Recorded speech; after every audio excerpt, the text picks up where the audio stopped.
welcome to the Fight to Fight with me, Holly Donovan. And today we have a very special guest. We have got the Queen of Queensbury. So yes, for everyone that doesn't know, the only woman signed by Queensbury currently, it is Raven Chapman. So welcome. How are you? Yeah, I'm very good. Thanks, Holly. How are you? I like that intro.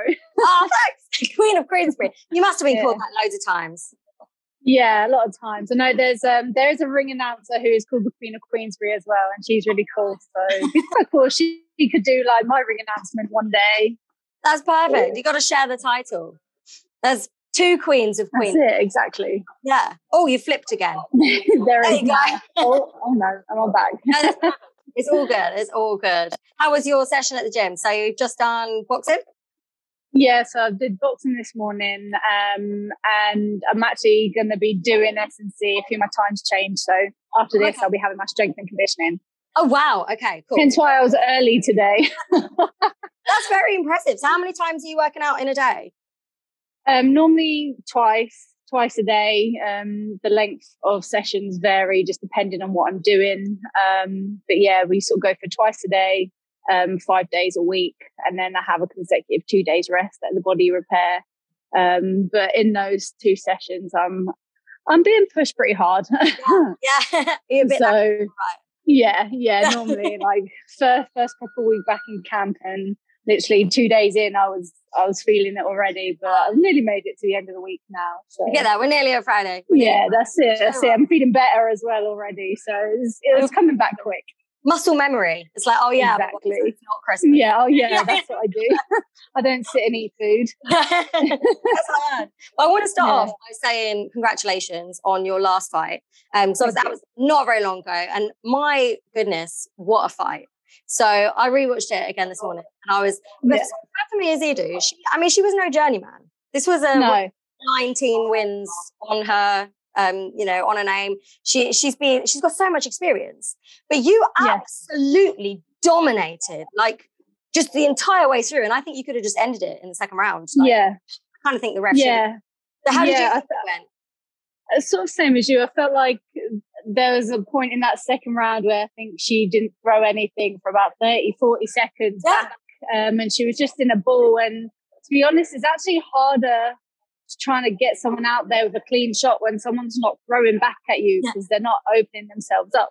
And I think I could have probably got her out there if I'd stepped on the gas more throughout the fight.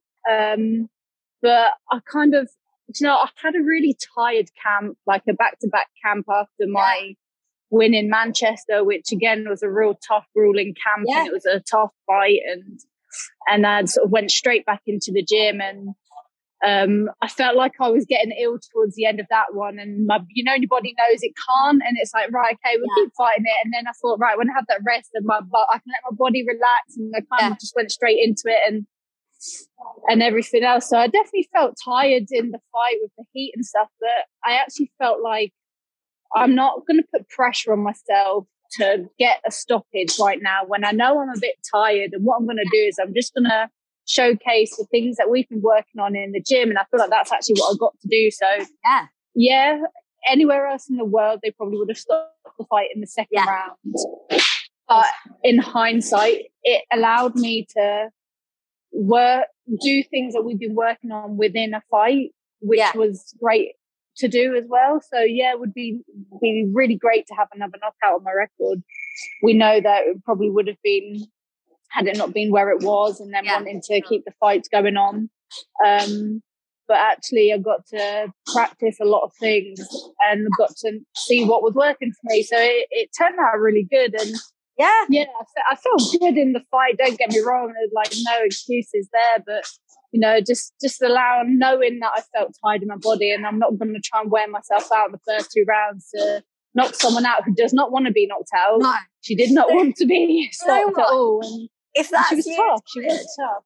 Yeah, she looked at. But if that's you tired, my God, like, what's going to happen this year? I know, yeah. So it's exciting. Like I say, we're back in the gym, and because of that as well, we got to know a few more things that we want to work on in the gym and in the next few camps. And Yeah. we got to see the stuff that worked. And I say, I'm just really glad we got to showcase a little bit of my skill, not just that I'm an aggressive, come forward fighter.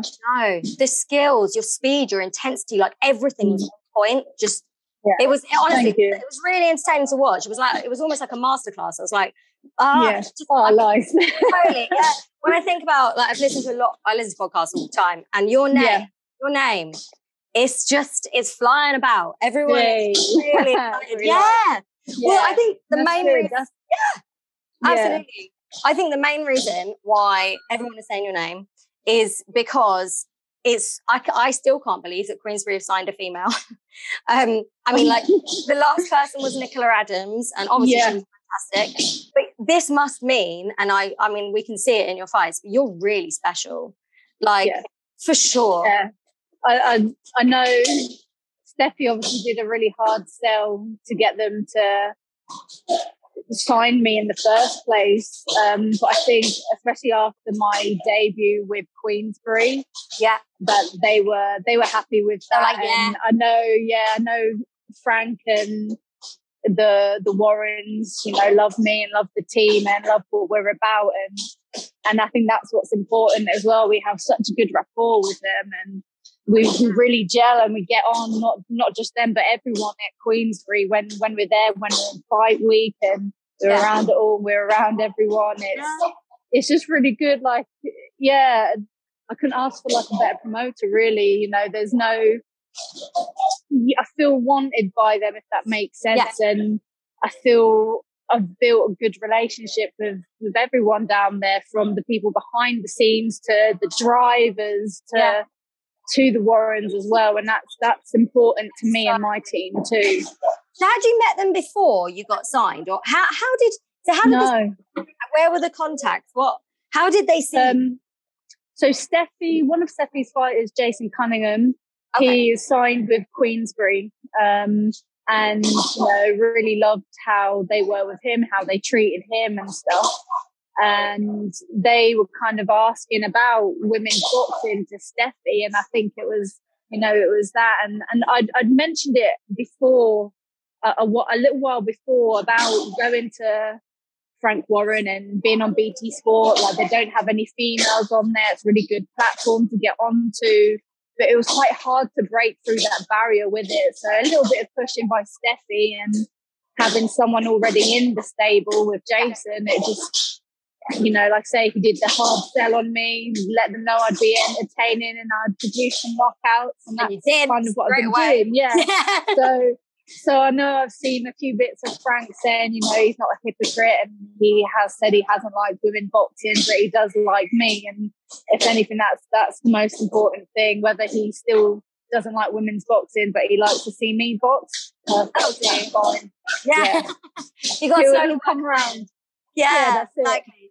Do you want more women to join that stable, or are you happy being the one and only, or do you feel the pressure? Yeah, well, I'm not going to lie. It's obviously a great opportunity for me, being the only female there. But, you know, one of the reasons I wanted to get on there was to be that kind of breakthrough as well, and show that women can be entertaining in their fights, and having the right people for the team work, and hopefully that'll open doors for other women, and just give more opportunities. And that's what it's about, especially at the moment, with building women's boxing. And obviously it's going from strength to strength. That's just another key to it. Yeah, absolutely. I agree. Can I ask as well, so I love to rewind and find out, like, how women even get into boxing in the first place. So, so I know you came to boxing, I don't want to say late, you were like 16, is that right? Yeah. And how did it happen? I know maybe your dad was a big influence, or you tell me what happened. How did you become a boxer? Yeah, so my dad was a big influence, and as much as I didn't properly start doing it when I was 16, I grew up around boxing, but martial arts, really. My dad loved martial arts, and he was a Muay Thai fighter, kickboxer, loved boxing as well. So I kind of grew up around it, and I was a very sporty kid, but I liked to do everything, and was just my main sort of passion was kind of football at one point when I was a young teen, and that's what I really wanted to do and loved doing it, and I was pretty good at it. Yeah. But yeah, I kind of just from always being around it. But I was a bit of a shy kid as well. So in sort of those mid-teens, I got a bit shy and I didn't really do any training. I just trained with my dad and stuff. So I never felt like I had to learn how to throw a punch. So I could always just do it because I'd always been around it. And then I think at 16, I was just going to an adult class, boxing class with my dad, and the guy that ran it was just one of the local amateur coaches around the local club, and just saw something in me and just told me I should get down and start training down there with their squad. But it took a little bit of convincing, so I just always used to train with my dad if I did boxing. I think the reason I didn't take it up sooner was because I was shy, and I didn't like going to these junior classes where there's other people my age there. It felt really weird. I didn't like it. I think I liked that more intense training that I used to get by joining my dad in his sessions and stuff. So yeah, that's kind of how I got into that. And I guess as well, you had the more experienced people around you right from the very beginning. Yeah. So I guess I'm watching people that are pretty good at the sport, and like I say, I don't just love boxing, I love all martial arts as well. And if I could, I would do as many of them as I can. You know, some of the ones that I really want to do, there's a lot more risk of injury, so I can't really do it at the moment. But do you reckon you might cross into MMA one day? I think that'd be why not? Like, I probably, if there was opportunities there, I would. I randomly did like MMA tryouts in Thailand once. That's cool. Just because I happened to be out there at the same time as these tryouts, and I just thought, well, if I'm going to do it, I might as well go for MMA. Never done MMA before. Obviously, done a bit of kickboxing, Muay Thai, and boxing, but other than that, I've done drabs of jiu-jitsu, but never been able to consistently work at it. So that was a good experience, and I was that close to get it. And, no way! Yeah, the girl they gave it to, she's now, well, she was in the UFC, so it was a real good experience, and I loved it. And you know, trying to train with like top class female MMA fighters from around the world was a great experience in itself as well. So yeah, like I say, another martial art, what I love is jiu-jitsu, but I've never been able to really consistently train it. And to get good at it, you have to be consistent with it. So, but that is where you get those injuries in the hands and your feet and little things like that. So I've got to be really careful, but I'd love to do that. And if I got that consistency with it, then yeah, I definitely would take up some sort of MMA in the future, maybe. There's loads of people crossing over now as well, haven't you? Yeah, exactly. British Shields does it, you can do it, no problem. Yeah. So you spent a bit of time having an amateur career. I know you got 2 national titles. You got into Team GB as well. You're a graduate from Yeah. How did you find your time there? You know, it was such a great experience to be a part of it and be there, and you know, in the future to be able to look back and properly say that I was part of like the national team is just amazing. And I learned a lot. I just felt like I wasn't me there, and I think some boxers find that it worked for some people, it doesn't for others. And I stayed there for a while, so I really wanted to make it work, but it just didn't get the best out in me. And that's why I ended up deciding to leave, because I sort of come to them crossroads of like, do I keep trying at this opportunity? Because, you know, it's the pinnacle, isn't it? It's what you want to do. You want to get to the Olympics and the Commonwealth Games, and that's the place to do that. But it was at a detriment to myself in the process. So it was kind of that choice to do it. And at the time when I was there, like I say, I made some amazing friends, I met some amazing people, I had some amazing experiences, and I loved every minute of it. So I'd never take it back. Oh yeah, for Sometimes I think, maybe I should have left sooner or not. But you know, at the time when COVID came about, it was just the right time for me, and I had a really good relationship going with Steffi and training with him and alongside Terry. So I kind of had that I suppose it's like that thing, everything happens for a reason, isn't it? If I'd left sooner, I wouldn't have created those opportunities from leaving. That would have been a lot different. But when I left, I kind of had a plan and a goal and knew what I wanted to do and wanted to achieve. And it was just a case of, right, I'm going to try this, and if it works for me, then it's meant to be. And I feel like it's one of them things, people come along in your life when it matters the most. When you need it. Do you think...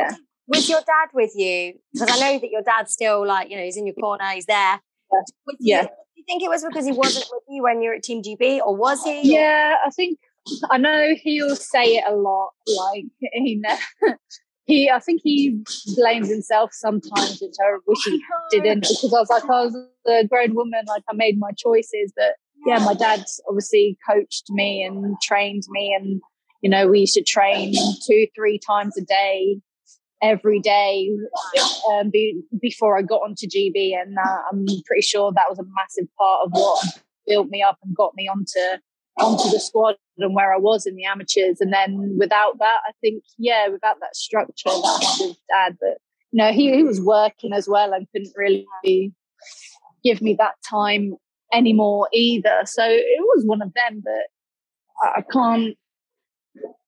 I don't know if I was still training with dad, would I have wanted to be at GB anyway? I may have had to decide to left sooner. So I think it was like, when dad watches this, because I know he'll watch it, he watches all my interviews. Don't blame yourself, and don't worry about me and what happened, because look at where we are now. It's, you know, it's one of those. Absolutely. I think it's a gorgeous story as well, that, you know, you started with him, you know, in those adult classes. And now he's there, and you're in your professional career. Like, it's lovely that you come together again. Yeah, and as much as my dad doesn't like hold the pads for me as much now, like every time I can, we will. But to still have him there as part of the journey is very, very important. Yeah. He just needs to learn not to annoy me so much. He's quite weak. I was gonna say, I argue all the time with, like, how do you separate that? Oh no, there's one. Yeah, and you don't need to know. I can be they call me a dragon sometimes, especially when you're doing that last bit of dieting and making weight and you're just hungry. Dad's the one that gets it in the neck for sure. Yeah. Although saying that, out in Dubai, my boyfriend came out and he got it in the neck instead of my dad. So my dad was very happy to have him there. I'll be like, you come this time. Yeah. That's their job. Yeah. He said afterwards, right, your money tree's run out and I'm not taking that shit anymore. Fair enough. Oh no. Oh. Well, I was going to ask you about your sparring, because I've seen you on Instagram sparring with Terry Harper. I've seen, like, that must be cool. And Ellie Scotney you train with sometimes as well. Yeah. And I even saw a video of you and Tyson Fury. Like, oh yeah. What? Oh yeah, we're regular sparring for each other. Are you really? Did he actually hit you? Obviously, yeah. Not really. He just kind of did, you know, your typical cartoon where the hand goes on the head and you just swing it and you're nowhere near. He did that kind of typical. Yeah, it was very much like that. Yeah. Oh my God. Was that when you were signed with Queensbury, or was that like? That was just, I was on a holiday in Spain near Marbella, and we went down there to train, and Tyson Fury came in.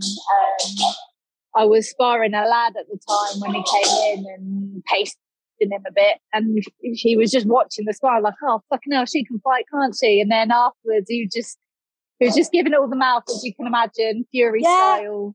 And he sort of said to me, me and you, we're gonna spar, we're gonna spar. I was like, oh yeah, like thinking nothing of it. He's just saying it. And then after he did pads, he was training with Ben Davison at the time. After he'd finished his pads with Ben, he'd come over like, right, get in the ring. And I remember turning around going, I need a gum shield. And so I was just like, well, yeah. I would. With Tyson Fury. Okay. So yeah, it was mad, real mad experience. And it's just crazy that happened way before I was even in talks with Queensbury, before I was thinking of turning pro, and now we're on the same platform. Yeah. Do you think he said anything? Like, you never know. I remember at the time saying, "Oh, put in a good word for me," but whether he did or not, I mean, if he did, it obviously worked. So. Yeah, I was going to say, you never know. There might be like your secret. Yeah, that's it. Yeah, Tyson Fury spot. But yeah, no, it's cool. And obviously, even from that, like, he knows who I am and remembers me from that. So whenever I see him around and stuff, he's always proper chatty and he's just funny, isn't he? Yeah. Bloody hell. Yeah. Feel a bit sorry for Paris putting up with that all day, every day. To be fair, it might get a bit much, but exactly. He's wicked. So. Oh, she's probably secretly happy that he came out of retirement. Probably. Go back. Yeah, please. So what's next for you then, Raven? Like 2023, I'm looking and thinking that it's going to be massive for you. I mean, there's no way it can't be. Like, you have everything. I honestly, when I watch you, I really am like, oh my God, she's good. So what do you like? That. Yeah, no, it's true. Like, because I'm always looking for female fights. And the first thing was because I would never turn to Queensbury because I would never really look at a card because I wouldn't find a female fight on it. And now you've changed that. So that was instant. Yeah. Tick, she's great. Yeah. And then watching you perform and prove it, like every time you've had a fight, has just been like, as a fan, I'm really excited. So what's next? How are you going to smash everything up? How are you going to, what would you like to happen this year? So I think now definitely this year all fights are going to be pretty big fights. They're going to be tough fights, which is awesome. That's what you want. That's what you train so hard for in the gym. So hopefully I'll be out soon. I'm on holiday at the end of this month. My manager just sort of said, you've got to still live your life and enjoy yourself. And so going away at the end of January and then back straight into camp, and hopefully I should be out in March time. It'll definitely be some sort of defense, whether we could add another strap to it, that would be great. And as long as that momentum keeps going, I just see it in a big fight with Serrano at the end of the year. Hopefully she'll unify with Cruz, have a fight with Katie, and then defend her featherweight titles against me. That's literally where that would be the dream. That's a dream year for me. So we'll see. We just got to make it happen. Yeah, that would be such a good fight. Your styles and both you've got both of you such intensity. Yeah, it would be explosive for sure. Like you wouldn't want to take your eyes off it. You might miss something. Yeah. And I know, and that's kind of what I'm going to do this year. Is just prepare for those really hard fights. Because that's what it's about. That's what you want. And I know this year is going to be a big year. I can feel it. Yeah, me too. Yeah, for sure. I'm going to be watching. Do you know what? I'm dead excited about you. So we're going to be watching. Thank you. I do a lot of preview shows. I'm going to be like, every time you're fighting, I'm like, look everybody. Oh yeah, definitely. You've got to get on there. Absolutely. So thank you so much for joining us today. I really appreciate it. No, thank you. Thank you for asking me. I'm glad I finally got on.